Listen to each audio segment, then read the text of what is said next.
dari kelompok 4 izin mempresentasikan perkembangan peserta didik bab 9, 10, 11. Beranggotakan saya Anissa Nur Fadila dengan NIM 180. Saya Ananda V. Pratama dengan NIM 179. Saya Jina Rahma dengan NIM 171. Saya Indah Pulinulita dengan NIM belakang 192. Saya Muhammad Rafli dengan NIM 164. Di sini kita akan mempresentasikan bab 9, 10, dan 11. Yang pertama bab 9 yaitu perkembangan konsep diri. Pengertian konsep diri. Atwater 1987 menyebutkan bahwa konsep diri adalah keseluruhan gambar diri yang meliputi persepsi seseorang tentang diri, perasaan, keyakinan, dan nilai-nilai yang berhubungan dengan dirinya. Atwater mengidentifikasikan konsep diri atas tiga bentuk, yaitu Atwater mengidentifikasikan konsep diri atas tiga bentuk. Yang pertama itu body image, kesadaran tentang tubuhnya, yaitu bagaimana seseorang melihat dirinya sendiri. Kedua, ideal self, yaitu bagaimana cita-cita dan harapan seseorang mengenal dirinya. Yang ketiga, social self, yaitu bagaimana orang lain melihat dirinya. Jadi body image itu bagaimana seseorang melihat dirinya sendiri, dan ideal self itu adalah cita-cita yang diharapkan untuk dirinya. Dan untuk social self adalah bagaimana cara orang lain melihat dirinya. Selanjutnya,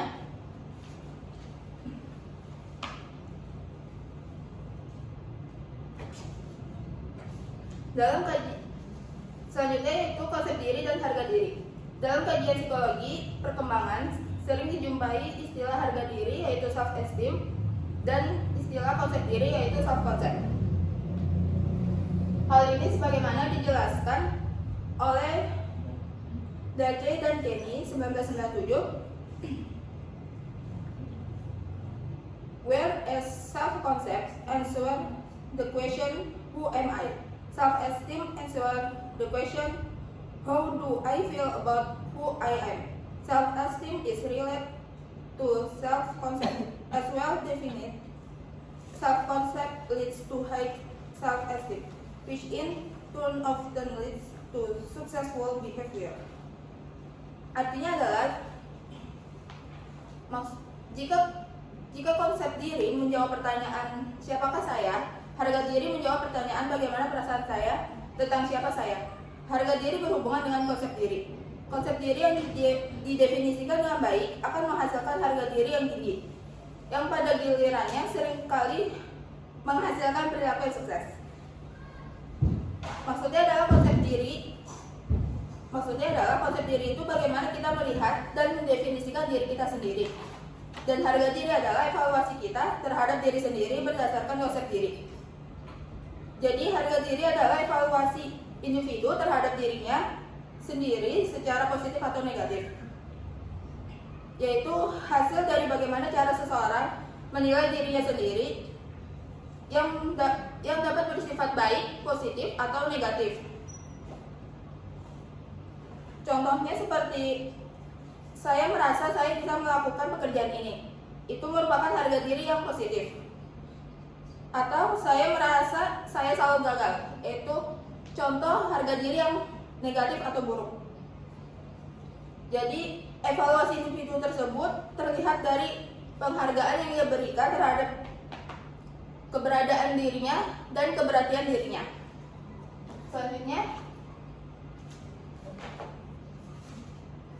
Selanjutnya dimensi konsep diri. Menurut Calhoun dan Asoceles 1990 menyebutkan tiga dimensi utama dari konsep diri, yaitu 1.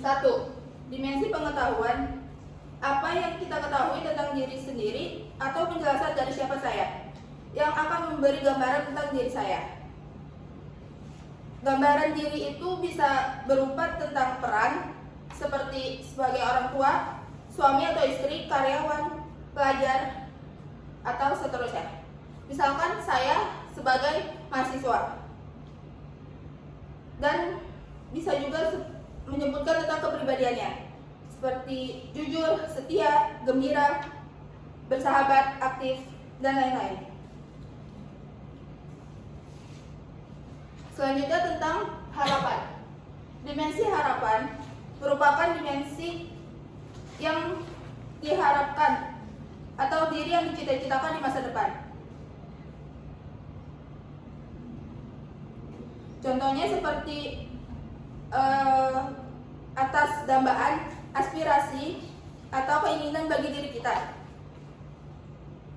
atau menjadi manusia seperti apa yang kita inginkan.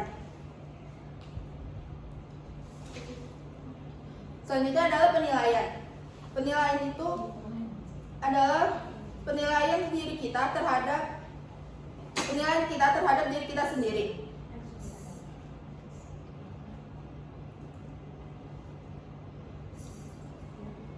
Nah, hasil dari penilaian ini menghasilkan tentang harga diri yang positif dan negatif tadi. Selanjutnya, karakteristik perbandingan sosial. Yang pertama, karakteristik internal. Anak usia sekolah dasar cenderung memahami dirinya melalui karakteristik internal daripada karakteristik eksternal. Berbeda dengan anak prasekolah yang mungkin mendefinisikan diri berdasarkan ciri fisik atau tindakan yang terlihat, anak sekolah dasar lebih cenderung mendefinisikan dirinya melalui kondisi batin atau psikologisnya. Mereka mulai menyadari preferensi, sifat-sifat kepribadian, dan perasaan subjektif mereka. Yang kedua, karakteristik aspek sosial. Pada usia ini, anak-anak mampu memahami diri mereka dalam konteks sosial. Mereka seringkali bergabung dengan kelompok-kelompok sosial sebagai acuan dalam mendeskripsikan diri. Interaksi dengan teman sebaya dan penerimaan dalam kelompok menjadi sangat penting. Konsep diri anak akan mempengaruhi sejauh mana mereka menjadi pemimpin, pengacau, atau hanya sekedar bagian dari kelompok.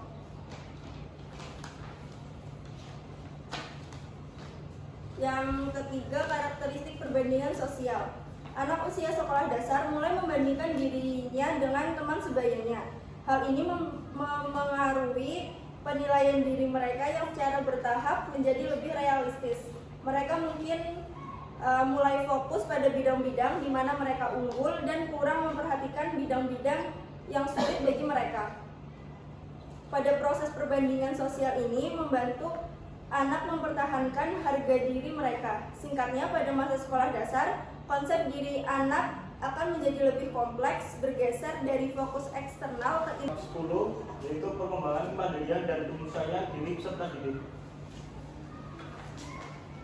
Istilah kemandirian berasal dari kata dasar, yaitu diri, yang mendapat awalan ke dan akhiran an, kemudian membentuk satu kata keadaan atau kata benda. Karena kemandirian berasal dari kata dasar, yaitu diri, maka pembahasan mengenai kemandirian tidak bisa lepas dari pembahasan tentang perkembangan diri itu sendiri. Konsep yang sering digunakan atau berdekatan dengan kemandirian adalah autonomi. Secara singkat dapat disimpulkan bahwa kemandirian mengandung pengertian yang pertama, suatu kondisi di mana seorang memiliki hasrat bersaing untuk maju demi kebaikannya dirinya sendiri. Contohnya, seseorang siswa yang belajar dengan giat bukan karena disuruh orang tua atau takut dimarahi guru, tapi karena ingin mendapatkan nilai terbaik dan membanggakan dirinya sendiri. Yang kedua, mampu mengambil keputusan dan inisiatif untuk mengatasi masalah yang dihadapi. Contohnya, ketika menghadapi kesulitan dalam pembelajaran matematika, seorang pelajar memutuskan untuk mencari materi pembelajaran di YouTube atau bertanya langsung ke guru tanpa menunggu bantuan dari teman. Yang ketiga, memiliki kepercayaan diri dan melaksanakan tugas-tugasnya. Contohnya, seorang karyawan yang percaya diri mengambil tanggung jawab, memimpin rapat walaupun sebelumnya belum pernah menjadi pemimpin rapat karena ia yakin bisa belajar dari pengalaman tersebut. Yang terakhir, bertanggung jawab atas apa yang dilakukannya. Contohnya, jika seorang terlambat mengumpulkan tugas, dia tidak menyalahkan koneksi internet ataupun dosen, tetapi mengakui kesalahan dan berusaha memperbaikinya di kesempatan berikutnya. Selanjutnya, Itu bahasa Jawa. menurut bentuk-bentuk kemandirian, menurut Robert Alfred First tahun 1972 membedakan kemandirian atas 3 bentuk kemandirian, yaitu kemandirian emosi, yaitu kemampuan mengontrol emosi sendiri dan tidak tergantung kebutuhan emosi pada orang lain. Yang kedua, kemandirian ekonomi, yaitu kemampuan mengatur ekonomi sendiri dan tidak tergantungnya kebutuhan ekonomi pada orang lain. Yang ketiga, kemandirian intelektual, kemampuan untuk mengatasi berbagai masalah yang dihadapi. Yang terakhir, kemandirian sosial, yaitu kemampuan untuk mengadakan interaksi dengan orang lain dan tidak tergantung pada aksi orang lain. Selanjutnya, tingkatan karakteristik kemandirian. Menurut Lovinger dalam Sunario Karta Dinata tahun 1998 mengemukakan tingkatan kemandirian dan karakteristiknya, yaitu tingkat pertama, tingkat impulsif dan melindungi diri. Tingkatan ini mempunyai contoh, yaitu menyalahkan dan mencela orang lain serta lingkungannya, karena tingkat ini mengendalikan diri, belum bisa mengendalikan diri dan masih bergantung pada orang lain. Yang kedua, tingkat konformistik. Tingkat ini seorang mulai berinteraksi dengan sosial tapi belum sepenuhnya berpikir mandiri, masih ikut arus.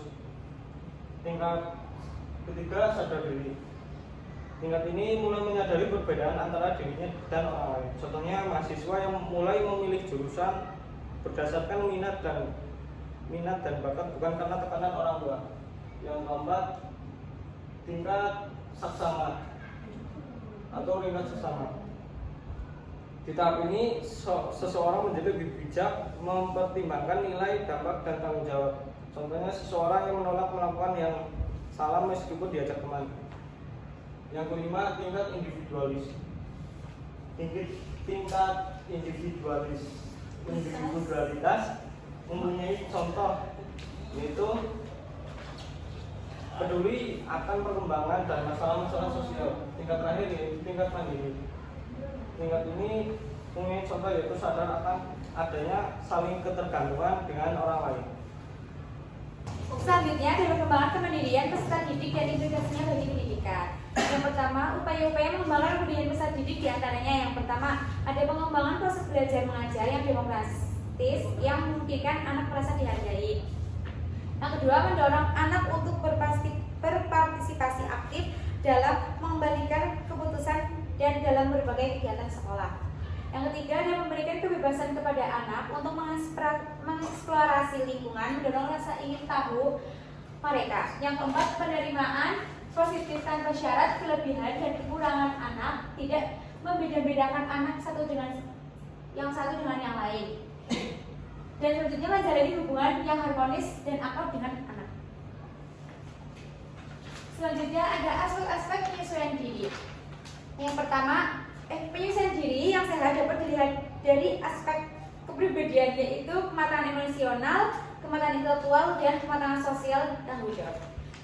Kematangan emosional mencakup aspek yang pertama itu kemantapan suasana, kemampuan untuk santai, gembira, dan menyatakan kejengkelan, sikap dan perasaan terhadap kemampuan dan penyataan diri sendiri.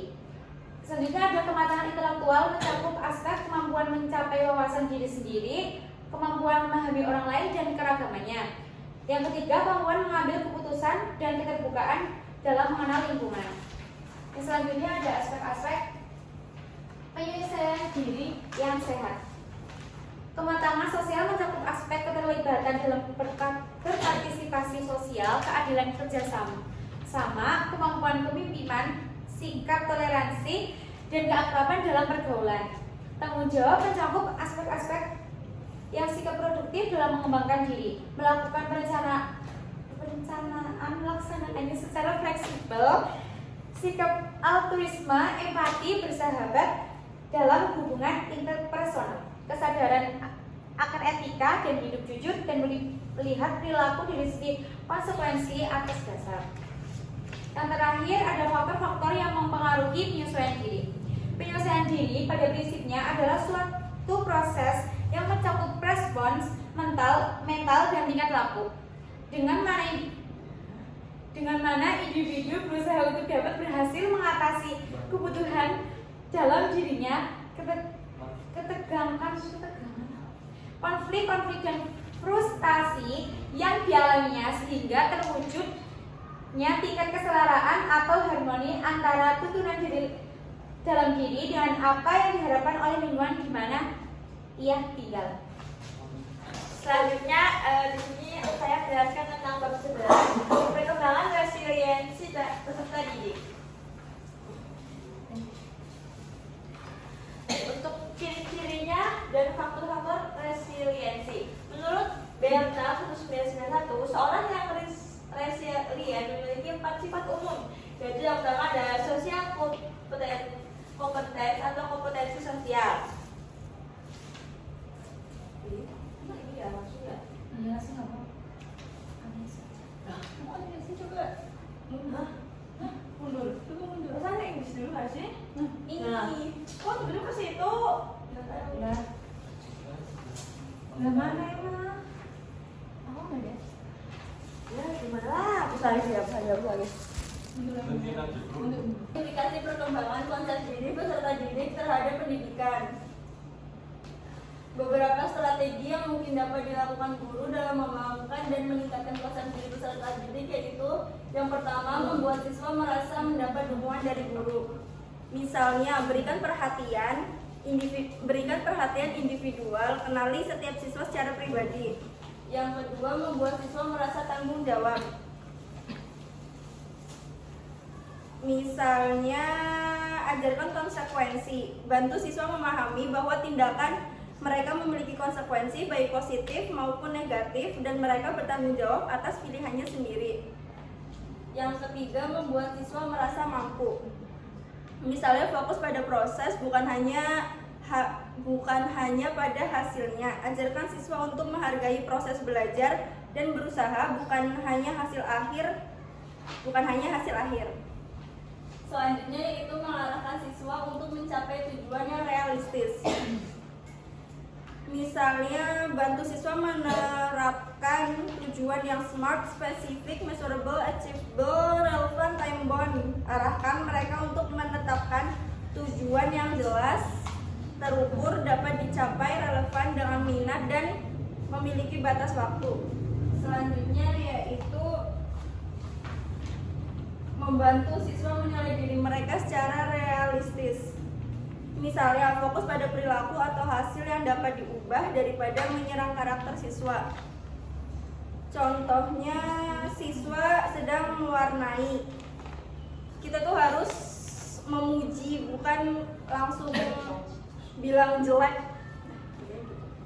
Yang terakhir, mendorong siswa agar bangga dengan dirinya secara realistis. Misalnya, berikan pengakuan atas usaha dan keberhasilan. Ini bisa berupa pujian verbal, sertifikat, atau kesempatan untuk berbagi keberhasilan mereka dengan teman sekelas. Dengan menerapkan strategi-strategi ini, guru dapat memainkan peran integral dalam membantu peserta didik membangun konsep diri yang positif yang akan menjadi fondasi kuat bagi keberhasilan mereka di sekolah maupun di kehidupan. Selanjutnya saya memaparkan mengenai bab 11 yaitu perkembangan resiliensi peserta didik.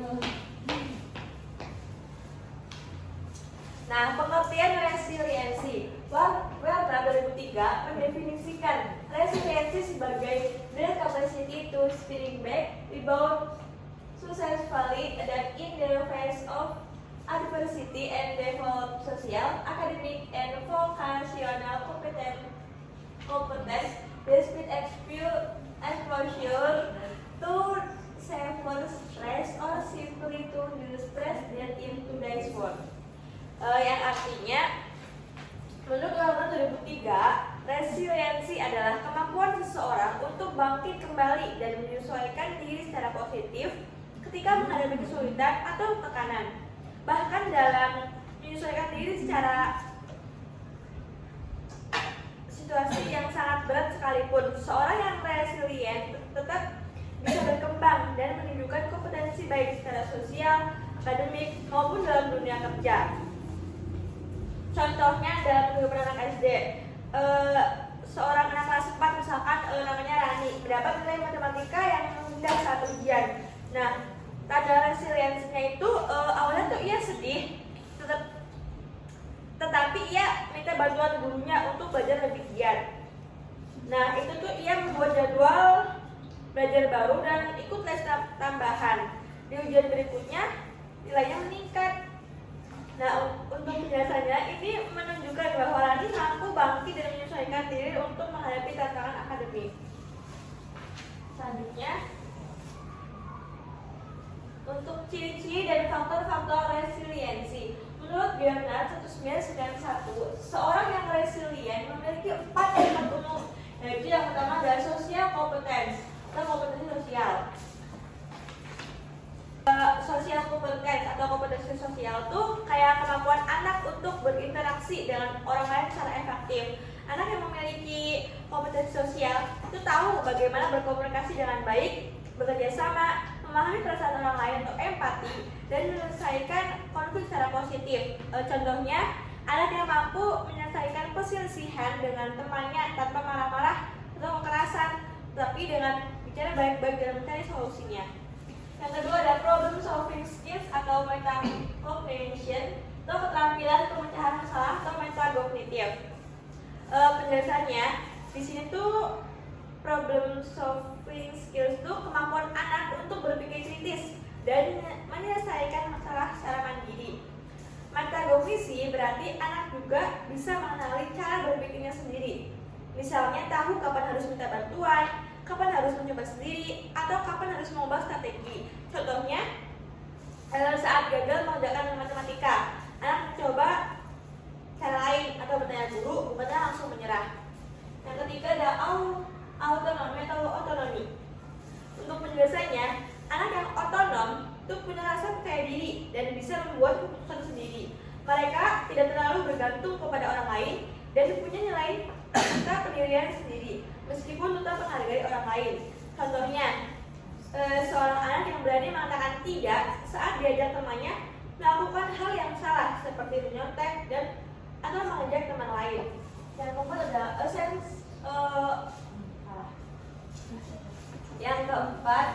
sense of purpose and future. Iya, saya.